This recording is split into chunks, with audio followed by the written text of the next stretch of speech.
You are Locked On Giants Postcast, part of Locked On Sports San Francisco on the Locked On Podcast Network. Your team every day.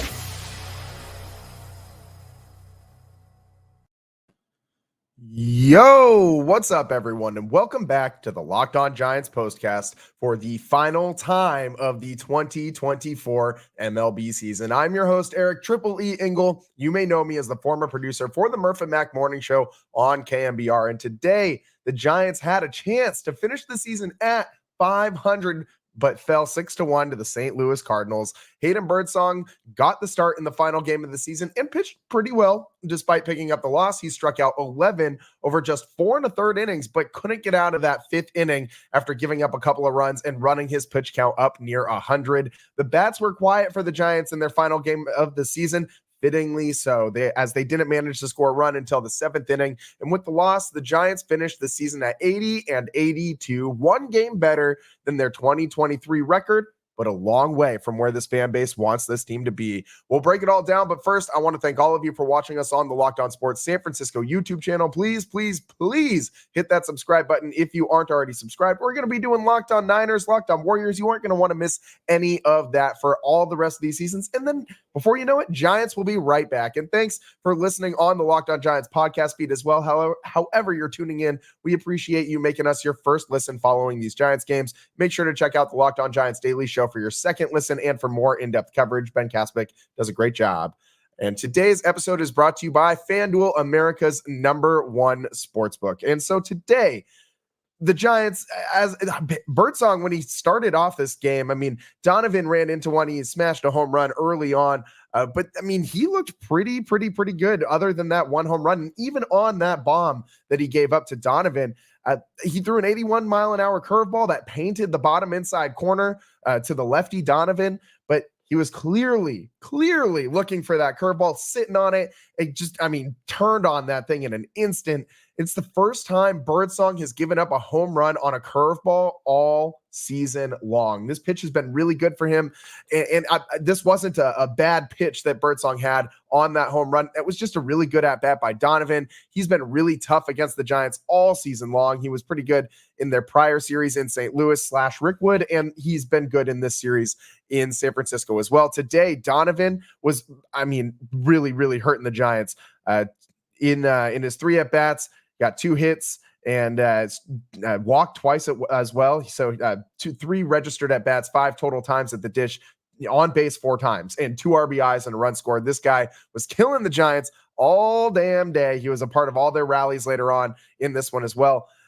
Birdsong, in the middle of striking out the side in that 2nd inning, he gave up the home run to Donovan. So even though he gave up that home run, he struck out every other batter he faced that inning. Then in the 3rd inning, comes out and strikes out the side again. 2 consecutive innings of Birdsong striking out the side, and then comes back out in the top of the 4th and another 2 strikeouts. This guy was racking them up. And I'm not ever going to hate a guy for having 10 plus strikeouts. I'm never going to throw shade at a guy for doing that.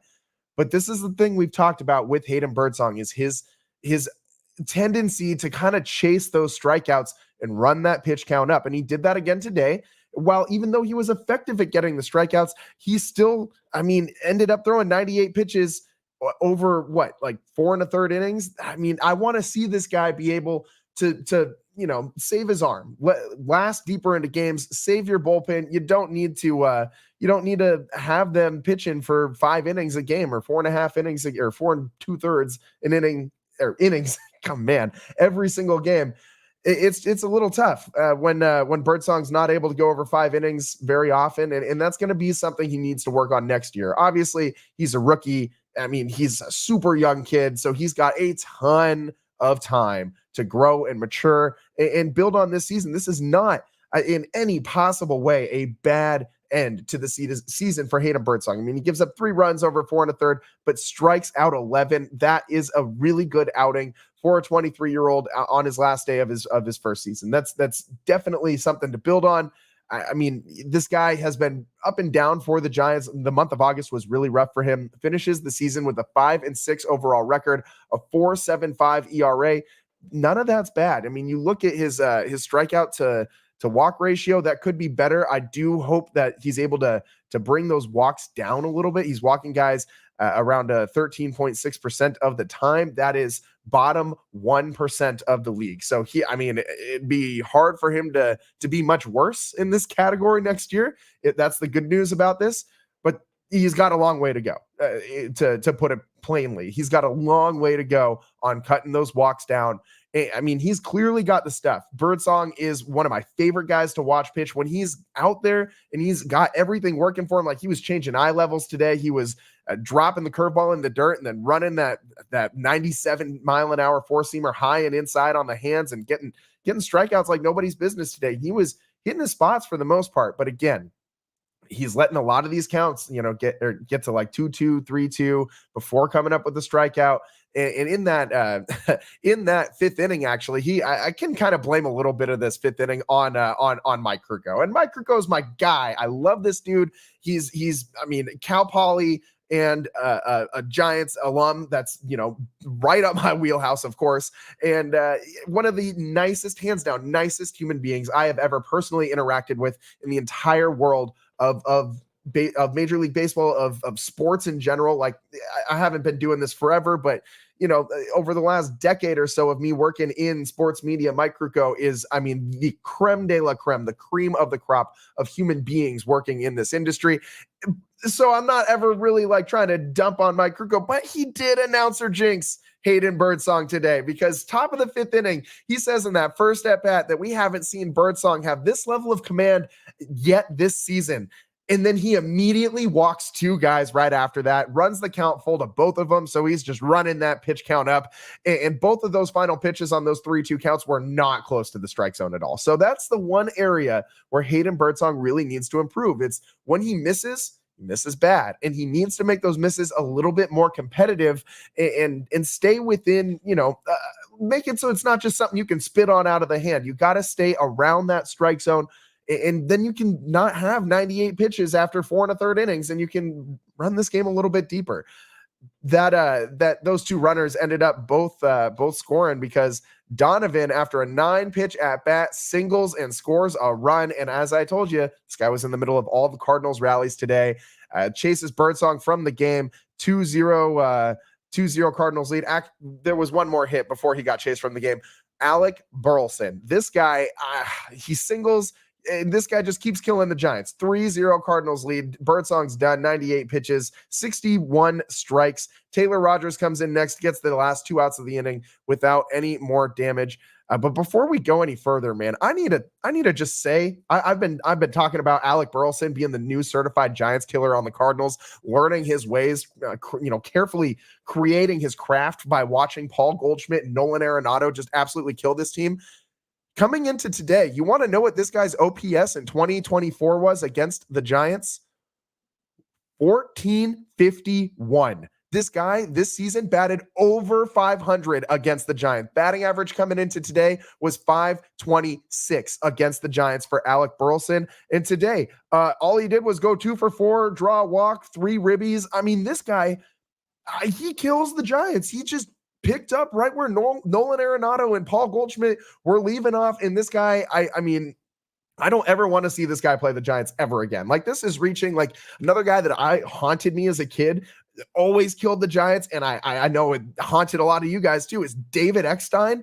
And this guy is a lot better, I would say, than offensively than David Eckstein was in his career. Of course, he was a defensive specialist, but this guy Eckstein had so many great offensive games against the Giants. I think he even hit like a walk-off home run or like a go-ahead home run in extra innings against the Giants when he was on the Padres. And that dude had like 10 career home runs, but seems like half of them came against the Giants. He probably had more than 10 career home runs, but obviously what I'm saying, not a big time home run hitter. Seemed like half of them in his career came against the Giants. Alec Burleson, his season long stats, this guy's batting, it's not a bad season at all. 269 with a 734 OPS. He's been pretty decent for the Cardinals. He's got 21 bombs, 78 ribbies, 71 runs, scored 147 hits this year in 547 at bats. But for a guy for a season to hit over 500 against a team that you played 6 games against. Like, that's not the biggest sample size. It's not like it's a division opponent, but my God, this is another team in the National League that this guy just, ran roughshod over the Giants all season long. And as I said, Burleson had 3 RBIs in today's game. So a big, big part of this Cardinals win. And after that, it just kind of got worse for the Giants. Randy Rodriguez did not have a good inning. He came in the top of the 6th, walked a guy, gave up 2 singles, run scored, then walked Donovan and put Burleson back up at the dish with the bases loaded. And he singled into right center field, scored 2 more runs. So again, Donovan and Burleson just at the heart of driving the stake into the Giants' heart and into their chances of finishing the season at 500. With the loss, they fall to 80 and 82.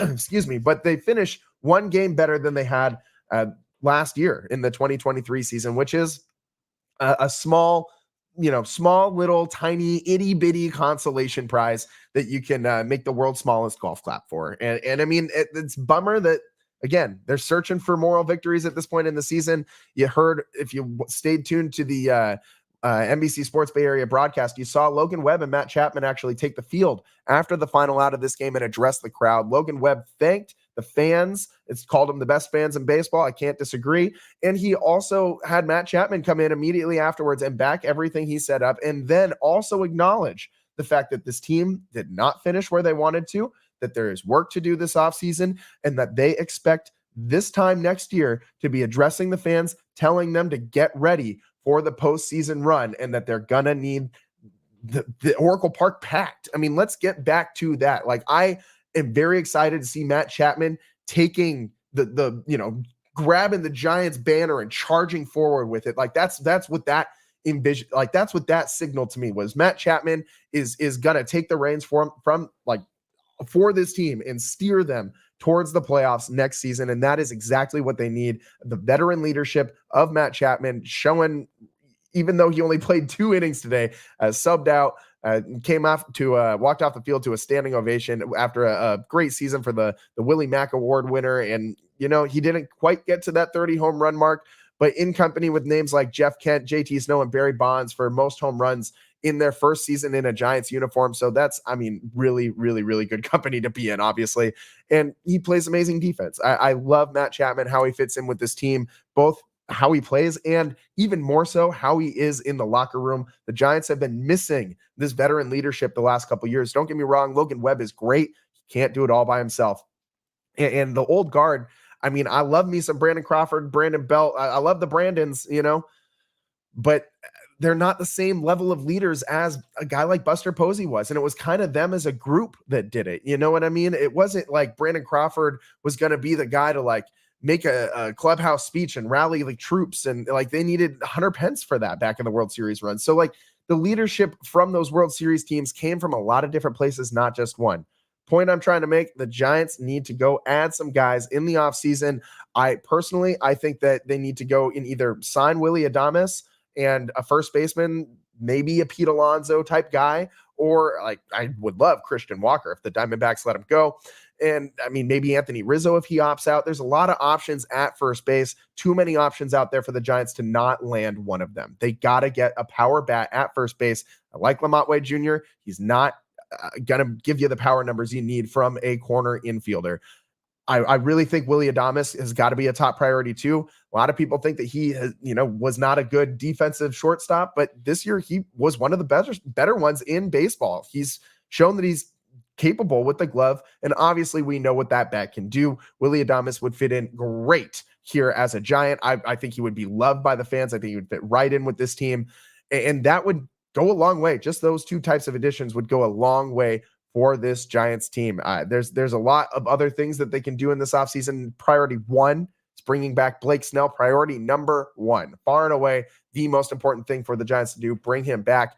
But if you're able to get, a couple more veteran leaders, like a guy who's been there, done that, like a Pete Alonso, maybe he comes back to the Mets, since, they're looking like they're going to be in the playoffs now, depending on how it finishes off. They're tied with the Diamondbacks right now, and as of the time of this recording, but they, there's some stuff that needs to happen tomorrow on Monday before we see who's actually going to enter the postseason. This NL wildcard race was so tight at the end of the year. The Giants, unfortunately, not a part of that race. Not where they want to be. So after they fell down 6-0, they did tack on a lead in the bottom of the run, not the lead. They tacked on a run in the bottom of the seventh. The Giants did to cut that lead down to just 5. Got on the board for the first time after Schmidt doubled and a Wisely single brought him home. But the really feel-good story from the game itself today was Trevor McDonald, man, making his MLB debut in the final game of the 2024 season. Game 162, game number 1 for Trevor McDonald in the bigs. Let's take a quick break here, and on the other side, talk about his debut, because I thought he was really good today, and I think that deserves some recognition. Plus, this guy's rise to the majors is, incredible. We talked about how fast some of these other guys have got here, like Hayden Birdsong and all these other guys that have climbed through the minor leagues really fast. Trevor McDonald can join the ranks of them because, man, oh man, this guy, a rocket ship from the Cactus League to the bigs in one season. Let's talk about it on the other side. The Giants fall today 6-1 to the Arizona Cardinals the Arizona Cardinals. Man, my brain's in football mode. We're already thinking about the Locked On 49ers postcast we're going to have to do right after this Giants postcast. The St. Louis Cardinals, the baseball team, the ones with the birds on the shirt. The St. Louis Cardinals beat the Giants 6-1 in the final game of the 2024 season. We're going to talk Trevor McDonald debut on the other side of the Locked On Giants postcast. I'm your host, Eric Triple E Engel. We'll be right back.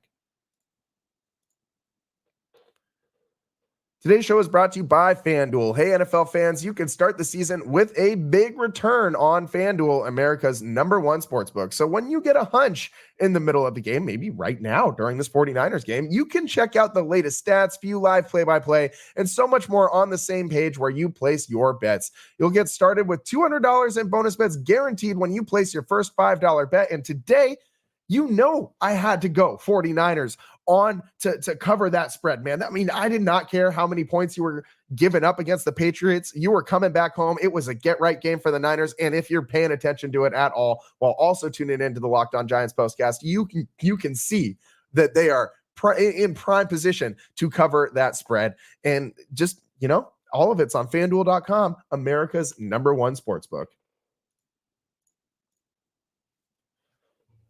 Welcome back to the Locked On Giants postcast. I'm your host, Eric Triple E Engel, and today the Giants, they fall 6-1, do not get back to 500. The never-ending climb to 500 just continued all season long. So it's been a tough season for the Giants. I'm taking a peek at the chat, and we're seeing the usual Fire Farhan stuff. It's a good time of year to root against the Dodgers, says Charles. Man, I totally agree with you. With the team I'm rooting for this postseason is whatever team is playing the Dodgers. That's who I'm rooting for. And, it showed a lot the Giants did in these last couple of weeks. Randy says Birdsong and Harrison both need to work on their efficiency. This is very, very true. There's a lot of these Giants pitchers that need to work on efficiency. Virtually all of the young guys, except for Landon Roop, who does a great job pitching in contact. Mason Black can get a little wild sometimes, but when his command is on, he is pretty efficient as well. But yeah, definitely Harrison and Birdsong seem to be the two worst culprits in chasing those strikeouts as Giants. But one guy who was not chasing strikeouts today was Trevor McDonald, man, another young arm for the Giants. This kid's just 23 years old, a 6'2", 200-pounder, a big dude.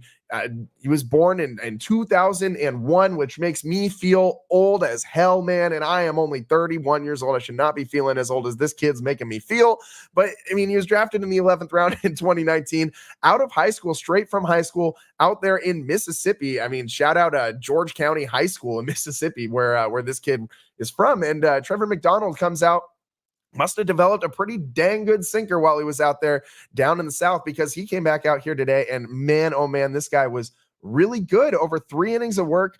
This guy was just mowing dudes down. He was getting it done with that sinker, man. Like, he really induced a lot of ground outs. He got 7 ground outs in his 3 innings of work. That's nuts. 9 outs total in those 3 innings, obviously. 7 of them by way of the ground out, only 1 fly out. Maybe he should go give Logan Webb some tips with that, like ground ball ratio. My God.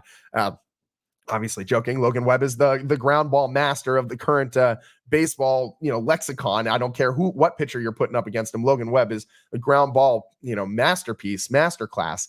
But McDonald looks like he's going to fit right in with that type of pitching. Let the defense do the work behind you. Again, 7 groundouts today that he got in his 3 innings of work, which, math says 7 of the 9 outs come via ground out. That's really, really impressive. This guy kept his pitch count down too. That's why he was able to go out there for 3 innings. I mean, he only threw 39 pitches over those 3 innings of work, and he wrapped up his debut with a strikeout. He struck out the last batter he faced. It was the only strikeout that he recorded today. So 3 innings of work, no runs. He did walk a guy, no hits, and 1 K for McDonald. I mean, and for the Giants, you had this kid climb all the way. He's 23 years old, started the season in the Arizona Cactus League, played games for the Eugene Emeralds, the Richmond Flying Squirrels, and the Sacramento River Cats all this season. This guy, I mean, that's wild to me. This guy just, on a rocket ship from the Cactus League all the way to the big leagues in 1 year is bonkers. Like this guy has shown a lot. And then we're talking about it on the broadcast. This matters because, if it gives you a chance to see the guy, it gives Bob Melvin and the rest of the coaching staff, Brian Price, an opportunity to see this guy pitch firsthand. Like they're not just relying on what their scouts are telling them. They're not just relying on what, they're hearing from AAA and AA and such. You are seeing it with your own eyes. Like that's a different thing. And it gives, some level of familiarity, a level of confidence in a guy like this who could be a fringe bullpen guy next year. So the Giants, they have a ton of decisions to make with their roster construction and what it's going to look like in the pitching rotation and the bullpen as well. You have so many young guys like Randy Rodriguez. Where's he fit in? I don't even know at this point, man. Like he's been battling injuries in the second half of the season, fell off for sure from where he was earlier this year when he looked really, really, really good for the Giants. But maybe he bounces back. Maybe it was just some arm fatigue kind of stuff. But then guys like Trevor McDonald showing up and showing out there, it adds layers of complexity to this, but this is a good problem for the Giants to have. You can never have too many good arms. Just look what happened this season when the Giants' entire starting rotation was decimated and they were basically putting anyone with a pulse out there to start a game. You're going to need arms next season. And I think that Trevor McDonald showed us something today. The ground ball rate was just, bonkers. And the Giants need more guys who can pitch to contact, get those ground ball outs, allow your defense to make those plays behind you. And I'm anticipating, really counting on the Giants to upgrade at shortstop and first base this offseason. And that shortstop upgrade needs to also be a defensive upgrade too, because we had a lot of adventures at shortstop this year with Tyler Fitzgerald learning the position on the fly, Marco Luciano booting the ball all over the place, and Brett Wisely being okay, but uninspiring. It's been rough. Nick Ahmed played a great shortstop, swung a toothpick though, so like that couldn't last for the whole season.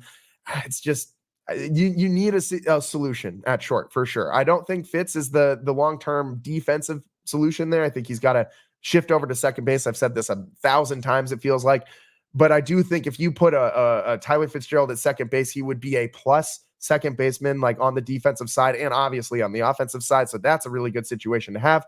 Plus, if you go and get a Willy Adames, that makes a really formidable pair up the middle. I think that would be a great combo for the Giants.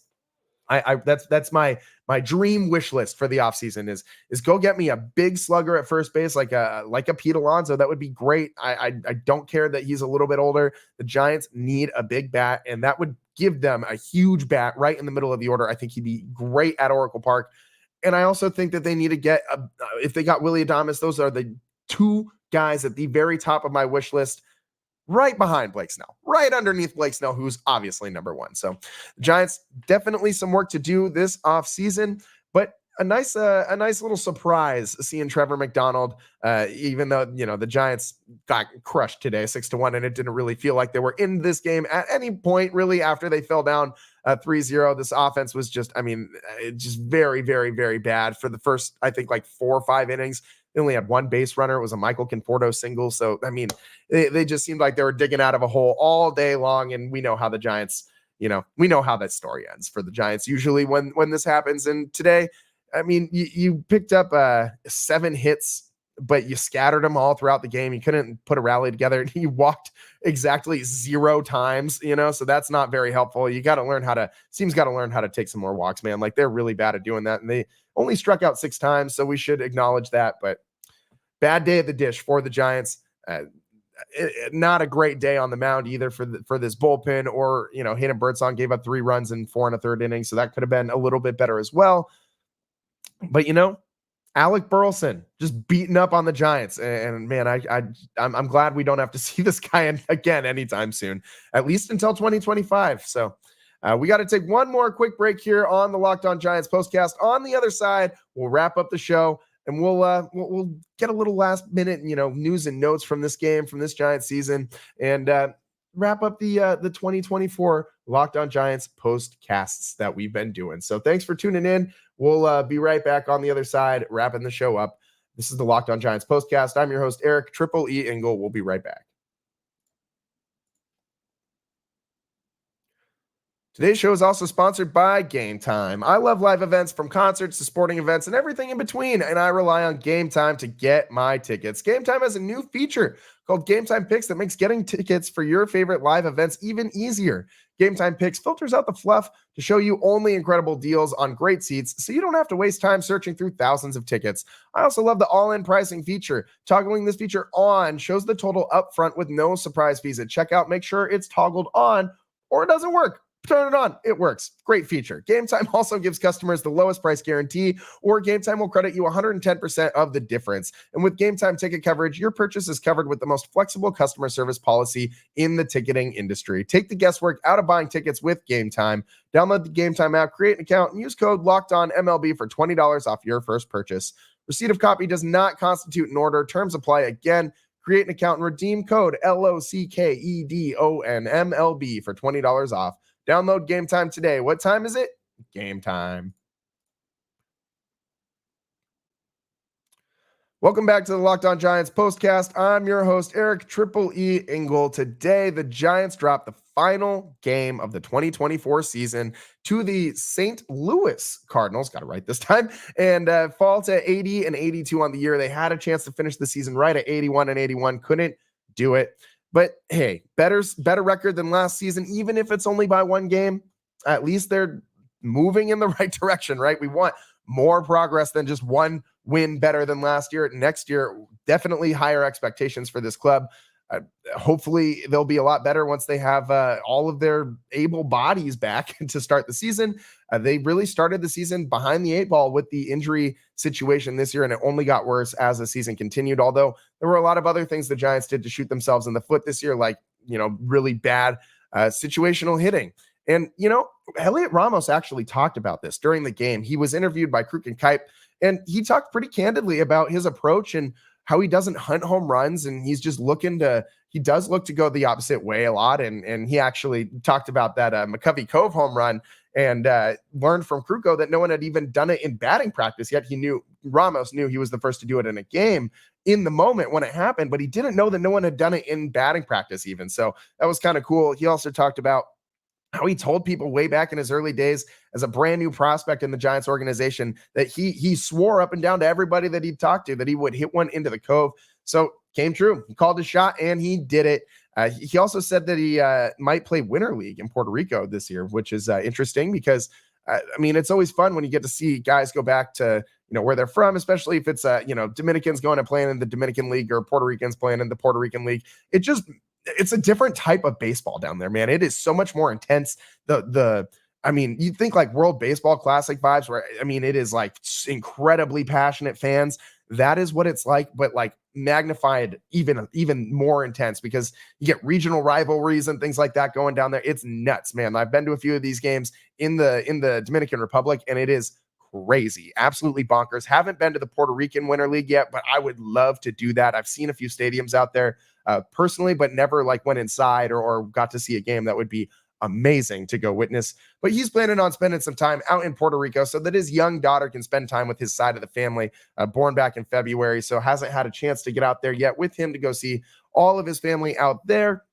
And, I think that'd be really fun to watch, keep up with Elliot Ramos in this offseason. It just sounds like he's going to have a hell of a time down there in Puerto Rico, man. He and Mike Krukow talking about playing Winter League down there. Of course, Mike Krukow played in his playing day down in Puerto Rico Winter Leagues a few times. He's talked about this extensively on the Murph and Mac morning, or on the Murph and Marcus now morning show. Shout out my guy Marcus Boucher and my guy Polly Mac. I'm a Polly Mac guy till I die.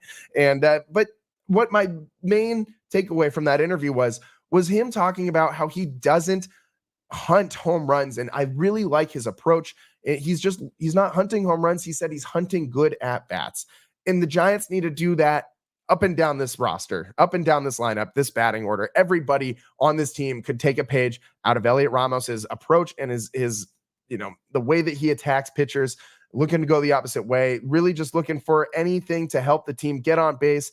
Does not matter. Just hit the ball hard somewhere and good things will happen. I think a guy who hit the most baseball or the most home runs in baseball history said that or something. I don't know, man, but maybe he knows something. So I think a guy named Barry Bonds said that. It's just something like that. So a good piece of advice. Good hitters seem to kind of have similar approaches, man. And that's what Elliot Ramos seems to have.